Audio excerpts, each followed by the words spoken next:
கறி குழம்பு சுவையில் ஒரு மஷ்ரூம் குழம்பு எப்படி பண்ணுறதுன்னு பார்த்துடலாமா? அதுக்கு ஒரு குக்கரில் 4 ஸ்பூன் எண்ணெய் சேர்த்துக்கோங்க. எண்ணெய் காஞ்சதுக்கப்புறமா 1/2 ஸ்பூன் சோம்பு, ஒரு வெங்காயம் நீலவாக்கில் கட் பண்ணி சேர்த்துருக்கேன். வெங்காயம் நல்லா வதங்கினதுக்கப்புறமா 1/2 ஸ்பூன் இஞ்சி பூண்டு பேஸ்ட், இஞ்சி பூண்டோட பச்சை வாசனை போனதும் ஒரு பெரிய தக்காளி கட் பண்ணி வச்சுருக்கேன், அது இதில் சேர்த்துடலாம். 1/2 டம்ளர் தண்ணி சேர்த்துக்கோங்க. தக்காளி நல்லா மசிஞ்சதுக்கப்புறமா தேவையான அளவு உப்பு, 1/2 ஸ்பூன் மஞ்சள் தூள், 1 ஸ்பூன் காஷ்மீரி மிளகாய் தூள், 2 ஸ்பூன் குழம்பு மிளகாய் தூள் சேர்த்துக்கோங்க. இதோட 1 டம்ளர் தண்ணி சேர்த்துக்கலாம். மசாலாவோட பச்சை வாசனை போகிற அளவுக்கு இது நல்லா கொதிச்சு வரட்டும்.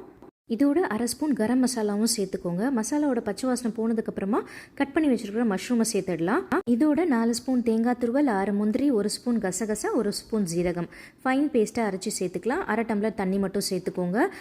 மஷ்ரூம்லேயே தண்ணி விடும், ஸோ அதனால் நிறைய தண்ணி சேர்க்க வேண்டாம். இது எல்லாத்தையும் நல்லா மிக்ஸ் பண்ணிவிட்டு 2 விசில் விட்டு எடுத்தோம் அப்படின்னா நம்மளுடைய மஷ்ரூம் குழம்பு சூப்பராக ரெடி ஆகிடுச்சு. கண்டிப்பாக ட்ரை பண்ணி பாருங்கள். பாய்.